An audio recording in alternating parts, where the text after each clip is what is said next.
সকলোকে সুপ্ৰভাত জনাই আজি নতুন এটা ভিডিঅ'লৈ আপোনালোক সকলোকে স্বাগতম জনাইছো। আশা কৰিছো নিশ্চয় আপোনালোক সকলো ভালে আছে, ভালে থাকক। ভালে থকাটো বিচাৰো। আজি হৈছে মাৰ্চৰ 16 তাৰিখ, 16 মাৰ্চৰ ৰাতিপুৱা খবৰ আপোনালোকলৈ লৈ আহিছো। আপোনালোকে ভিডিঅ'টো শেষৰলৈকে চাব বুলি আশা কৰিছো। শেষত আপোনালোকে আপোনালোকৰ মতামত কমেণ্টৰ জৰিয়তে জনাব। আজি আছে ভিডিঅ'টোত ধৰি লওক আগন্তুক 26 নিৰ্বাচন পাইছে। নিৰ্বাচনক লৈ শাসকীয় দল বা বিৰোধীৰ মাজত কি চলিছে আৰু ইয়াৰ সমান্তৰালকৈ গুৰ দক্ষিণা যিসকল পৰ্টেলক মুকলি লৈ শিক্ষাগুৰুসকলৰ বাবে আছে বহুত বেছি ভাল খবৰ। PM কিষাণে যদি আপোনালোকৰ টকা সোমোৱা নাই তেনেহ'লে আপোনালোকে শেষলৈকে চাওক। বাৰু যি কি নহওক, আৰু এইখিনিতে আপোনালোকক সদায় কোৱাৰ দৰে চেনেলটোলৈ আপোনালোক যিসকল নতুনকৈ আহিছে চেনেলটো ছাবস্ক্ৰাইব কৰাৰ লগতে কাষতে থকা বেল আইকনটো প্ৰেছ কৰি অল কৰি থ'ব, যাতে নতুন এটা ভিডিঅ' দিয়াৰ লগে লগে আপোনালোকে আগতীয়াকৈ চাবলৈ পায়। যদি ভিডিঅ'টো চাই ভাল পায় লাইক এটা কৰি দিব আৰু শ্বেয়াৰ কৰি দিব বুলি আশা কৰিলোঁ। প্ৰথমটো খবৰ হৈছে মিত্ৰতা প্ৰসংগ। এতিয়া কংগ্ৰেছৰ দলৰ লগত যি ৰাইজৰ দলৰ মিত্ৰতা ইতিমধ্যে সকলোখিনি তেওঁলোকে আনুষ্ঠানিকভাৱে ঘোষণা কৰিছে মিত্ৰতা ভংগৰ।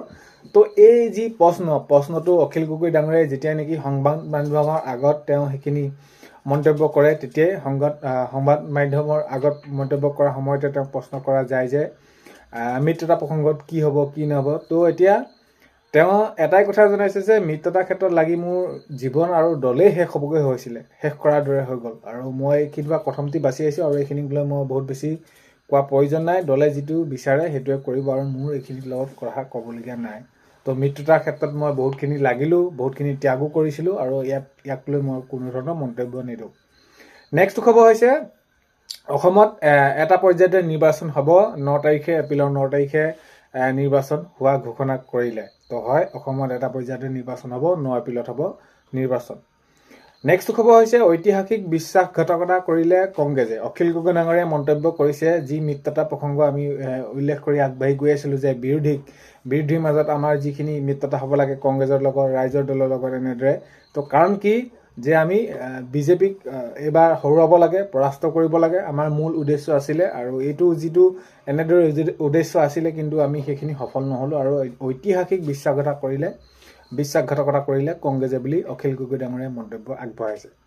নেক্সট খবৰ হৈছে বৰষুণত, যিহেতু বাৰিষাৰ দিন, বৰষুণত এতিয়া জুপুৰি হ'বলৈ নিদিলে প্ৰকৃতিৰ সন্তানে। গৰিমা শইকীয়া গাৰ্গে এনেদৰে মন্তব্য কৰিছে, যিহেতু এজাক বৰষুণৰ ফলতে জুবিন ক্ষেত্ৰত যিটো পৰিৱেশ হৈছিলে এতিয়া সকলোৱে আগবাঢ়ি আহিছে আৰু সকলোৱে তেনেদৰে সেইখিনি সহায় কৰি আগবাঢ়ি গৈছে। কাৰণ কেলৈ এতিয়ালৈকে কোনো ধৰণৰ পদক্ষেপ লোৱা নাই, চৰকাৰ বা কাম কৰা নাই, এইখিনি ক্ষেত্ৰত মই ক'বলৈ নাযাওঁ। গৰিমা শইকীয়া গাৰ্গে মন্তব্য কৰিছে আৰু যিদৰে যেনেদৰে কৰিছে কৰি আছে, কিন্তু এতিয়া সকলো ওলাই আহিছে যে এইটো যি এতিয়া বাৰিষাৰ বৰষুণৰ পৰা যাতে জুবিন ক্ষেত্ৰখন পৰিষ্কাৰ হৈ থাকে সেইখিনি জনাইছে।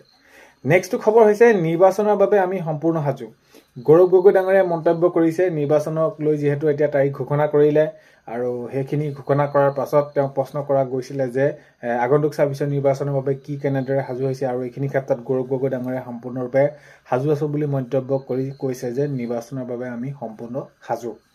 নেক্সট খবৰ হৈছে আমাক এখন নতুন বৰ অসম লাগে। গৌৰৱ গগৈ ডাঙৰীয়াই কৈছে যে আগন্তুক 26 নিৰ্বাচনত আমি জয় হ'ব লাগিবই আৰু আমি সকলোৱে বিচাৰিছোঁ এখন নতুন বৰ অসম গঢ়িবলৈ, বৰ অসম এখন লাগে। এতিয়া যিদৰে চৰকাৰে যেনেদৰে শাসন কৰিছে এই শাসন আমি আঁতৰাব লাগিব আৰু যেনেদৰে মূল্যবৃদ্ধি হওক বা প্ৰত্যেকটো দিশতে উন্নয়নশীল হৈছে বুলি কৈছে, কিন্তু আমিতো কোনো ধৰণৰ এনেদৰে দেখা নাই। আমি একেলগে জাতি ভেদাভেদ হৈ তেনেদৰে থকা নহয়, আমি একেলগে থাকিব লাগিব এতিয়া। তো এইখিনি যি হিন্দু মুছলমান কৰি আছে এইখিনিক আমি আঁতৰাব লাগিব, এনেদৰে জনাইছে গৌৰৱ গগৈ ডাঙৰীয়াই। অৰ্থাৎ আমাক এখন বৰ অসম লাগে। নেক্সট খবৰ হৈছে মিত্ৰতাৰ ক্ষেত্ৰত শেষলৈ আশা থাকিব। এতিয়া তেওঁকো সেইখিনি প্ৰশ্ন কৰিছে যে আগন্তুক 26 নিৰ্বাচনৰ বাবে যি মিত্ৰতা প্ৰসংগ তেওঁলোকৰ মাজত আগবাঢ়ি আছিল, কথা পতাৰ হৈ আছিল, ইফালে তেওঁলোকৰ দুই দলৰ মাজত তেওঁলোকৰ প্ৰাৰ্থী তালিকাও ঘোষণা কৰিছে। তো এতিয়া মিত্ৰতা প্ৰসংগত যেতিয়া নেকি গৌৰৱ গগৈ ডাঙৰীয়াক সোধা গ'ল, উল্লেখ কৰিলে এই প্ৰসংগটো, তেতিয়া গৌৰৱ গগৈ ডাঙৰীয়াই কৈছে যে মিত্ৰতাৰ ক্ষেত্ৰত শেষলৈকে আশা থাকিব। তো এনেকুৱা ধৰণৰ এটা মন্তব্য কৰিছে গৌৰৱ গগৈ ডাঙৰীয়াই। এতিয়া বিনাকান্দি সমষ্টিত AJPক এৰি দিয়াত কংগ্ৰেছত প্ৰতিবাদ। তো এতিয়া যিহেতু মিত্ৰতা লুণজ্যোতি গগৈ ডাঙৰীয়াৰ লগত AJP তেনেদৰে সেইখিনি হৈছে আৰু এতিয়া প্ৰাৰ্থী দিয়া নিদিয়াক লৈ এতিয়া তেওঁলোকৰ সমষ্টিৰ মাজত সেইখিনি যিসকল তৃণমূল পৰ্যায়ত আছে কৰ্মীসকল, তেওঁলোকৰ মাজত এইখিনি এটা থৈ নথা ভাৱ সৃষ্টি হৈছে। এতিয়া বিনাকান্দি সমষ্টি AJPক এৰি দিয়াক লৈ কংগ্ৰেছত প্ৰতিবাদ কৰা তেনেদৰে দেখা গৈছে।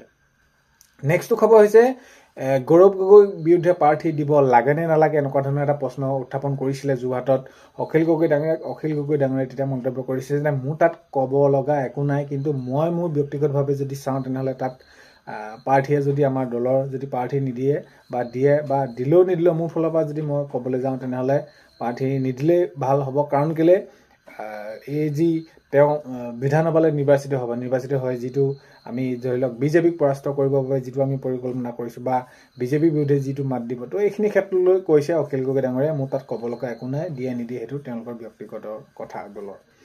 নেক্সট খবৰ হৈছে অগপ বিজেপি মিত্ৰতাত চিলমোহৰ মাৰিলে অমিত শ্বাহে। আগন্তুক এতিয়া ২৬ নিৰ্বাচনৰ বাবে বহুত এটা বেছি দিন নাই, নিৰ্বাচনৰ তাৰিখো ঘোষণা কৰিলে। এতিয়া ঘোষণাৰ পূৰ্বে এতিয়া যি বিজেপি শাসকীয় দলৰ তেওঁলোকৰ প্ৰাৰ্থী তালিকা এতিয়াও ঘোষণা কৰা হোৱা নাই, কিন্তু মাননীয় মুখ্যমন্ত্ৰী মহোদয়ে কোৱা অনুসৰি অমিত শ্বাহ ডাঙৰীয়া যেতিয়া অসমলৈ আহিব তো তেতিয়াই সেই সকলোখিনি সিদ্ধান্ত হ'ব। এতিয়া অৱশেষত দেখা গ'ল যে আনুষ্ঠানিকতাহে বাকী আছেগৈ, অগপ বিজেপি মিত্ৰতাত চিলমোহৰ মাৰিলে অমিত শ্বাহ ডাঙৰীয়াই। নেক্সট খবৰ হৈছে 4 মে'ত ভোট গণনা হ'ব, আৰু এতিয়া আপোনালোকে গমেই পালে এপ্ৰিলৰ 9 তাৰিখে হ'ব নিৰ্বাচন আৰু 4 মে'ত হ'ব ভোট গণনা। নেক্সট খবৰ হৈছে কংগ্ৰেছে কিহৰ ভিত্তিত চৰকাৰ গঠনৰ সপোন দেখিছে। এনেদৰে কটাক্ষ কৰি কংগ্ৰেছক কৈছে যে কংগ্ৰেছক কটাক্ষ কৰি কৈছে বদৰুদ্দিন আজমল ডাঙৰীয়াই কৈছে যে কংগ্ৰেছে কিহৰ ভিত্তিত মানে কিহৰ ওপৰত তেনেদৰে সেইখিনি তেওঁলোকে চৰকাৰ গঠনৰ সপোন দেখিছে বুলি কটাক্ষ কৰিছে বদৰুদ্দিন আজমল ডাঙৰীয়াই তেনেদৰে মন্তব্য কৰিছে। নেক্সট খবৰ হৈছে আমি এটা বাংলাদেশীক বুলডোজাৰ চলাই উচ্ছেদ কৰিম। মাননীয় মুখ্যমন্ত্ৰী মহোদয়ে উচ্ছেদৰ আগত যি তেনেদৰে মন্তব্য কৰিছিলে, আজিৰ তাৰিখতো তেনেদৰে মন্তব্য কৰি কৈছে যে আমি এটা বাংলাদেশীক বুলডোজাৰ চলাই উচ্ছেদ কৰিম বুলি কৈছে। যেতিয়ালৈকে অবৈধভাৱে যিসকলে বেদখল কৰি আছে তেতিয়ালৈকে বেদখলমুক্ত কৰিব পৰা নাযায়, তেতিয়ালৈকে উচ্ছেদ চলি থাকিব বুলি মাননীয় মুখ্যমন্ত্ৰী মহোদয়ে জনাইছে। নেক্সট খবৰ হৈছে কোনোবাই যদি অসমীয়াইক ৰঙা চকু দেখুৱায় তেন্তে ৰঙা চকুক কাঢ়ি আনিম। মাননীয় মুখ্যমন্ত্ৰী মহোদয়ে তেনেদৰে অমিত শ্বাহ ডাঙৰীয়াৰ উপস্থিতিত মন্তব্য কৰি কৈছে যে যদি কোনোবাই অসমীয়া আইক ৰঙা চকু দেখুৱায় তেনেহ'লে ৰঙা চকুক কাঢ়ি আনিম বুলি মন্তব্য কৰিছে। নেক্সট খবৰ হৈছে এটা পৰ্যায়তে অসমৰ বিধানসভা নিৰ্বাচনক লৈ অখিল গগৈ ডাঙৰীয়াই ক্ষোভ প্ৰকাশ কৰিছে।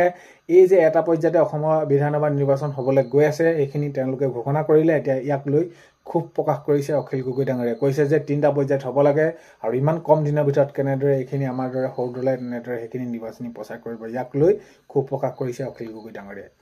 নেক্সট খবৰ হৈছে অসমৰ চাহ বাগিচাত এতিয়া কেৱল মাদলৰ শব্দ। যিহেতু চাহ শ্ৰমিকসকলক এই মাটিপট্টা দিয়া গ'ল আৰু ইয়াৰ পাছতেই এইখিনি এটা খবৰ আহি পৰিছে, এতিয়া দেখা গৈছে যে অসমৰ চাহ বাগিচাত এতিয়া কেৱল মাদলৰ শব্দ। নেক্সট খবৰ হৈছে মুখ্যমন্ত্ৰী হিমন্ত বিশ্ব শৰ্মাই কেতিয়াও গুণীৰ মূল নুবুজে। এতিয়া ৰকিবুল হুছেইন ডাঙৰীয়াই কটাক্ষ কৰি কৈছে, মাননীয় মুখ্যমন্ত্ৰী মহোদয়ক কটাক্ষ কৰি কৈছে যে মুখ্যমন্ত্ৰী হিমন্ত বিশ্ব শৰ্মাই কেতিয়াও গুণীৰ মূল নুবুজে বুলি ৰকিবুল হুছেইন ডাঙৰীয়াই মন্তব্য কৰিছে।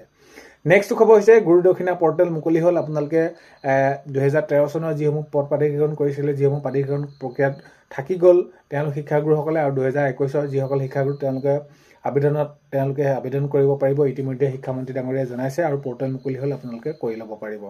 PM কিষাণৰ যদি আপোনালোকে টকা এতিয়াও আপোনালোকে একাউণ্টত সোমোৱা নাই তেনেহ'লে অতি সোনকালে আপোনালোকে EKYC লেণ্ড চিডিং আপোনালোকে পৰীক্ষা কৰক, আৰু অতি সোনকালে আপোনালোকে লেণ্ড চিডিং EKYC আপোনালোকে Aadhaar bank seeding account status update কৰি আপোনালোকৰ একাউণ্ট ঠিক কৰক, আৰু অতি সোনকালে আপোনালোকে এই PM কিষাণৰ টকা লাভ কৰিবলৈ সক্ষম হ'ব। তো 16 মাৰ্চৰ ৰাতিপুৱা খবৰ এইকেইটাই আপোনালোকক জনালোঁ। ভিডিঅ'টো আপোনালোকে শেষলৈকে চোৱাৰ বাবে বহুতেই বেছি ধন্যবাদ। ভিডিঅ' প্ৰথমতে কোৱাৰ দৰে চেনেলটোলৈ যদি আপোনালোক নতুনকৈ আহিছে ছাবস্ক্ৰাইব কৰাৰ লগতে কাষতে থকা বেল আইকনটো প্ৰেছ কৰি অল কৰি থ'ব, যাতে নতুন এটা ভিডিঅ' দিয়াৰ লগে লগে আপোনালোকে আগতীয়াকৈ চাবলৈ পায়। অন্য এটা ভিডিঅ'তে লগ পোৱাৰ আশাৰে আজিলৈ বাই।